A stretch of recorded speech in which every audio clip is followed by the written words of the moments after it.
Welcome to The Last Breakfast. Please enjoy the video. In this video, I will compare Kia Rio versus Kia Ceed.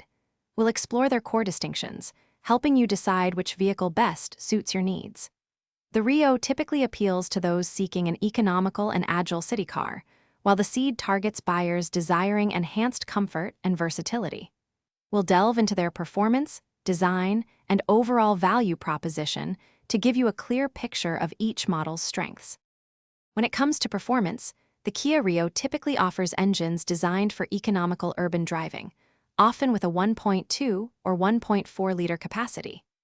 The Kia Ceed, however, frequently provides more robust engine options, including 1.5 or 1.6-liter variants, delivering a more engaging driving experience. You'll also notice a difference in ride quality, with the Ceed generally offering a more refined and comfortable journey, especially on longer trips. Inside, the Kia Rio provides a practical and straightforward cabin, equipped with essential technology for daily commutes.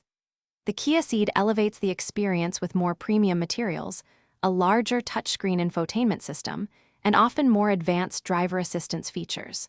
For those needing more space, the Ceed, particularly its wagon versions, offers significantly more cargo volume, making it ideal for families or those with active lifestyles. Both offer comfortable seating, but the Ceed provides a more upscale ambience. Ultimately, choosing between the Kia Rio and Kia Ceed depends on your priorities. The Rio stands out as a fantastic budget-friendly option, perfect for city driving and those seeking an economical vehicle with a low entry price. The Ceed, while costing more, delivers a more refined experience, better performance, and a richer feature set, making it a strong contender for families or individuals desiring more comfort and versatility. Remember to check the description for a link to those leak-proof meal prep containers and other great deals. Both are excellent cars, but cater to different needs and budgets. Thanks for watching. If this was helpful, leave a like and consider subscribing. See you next time.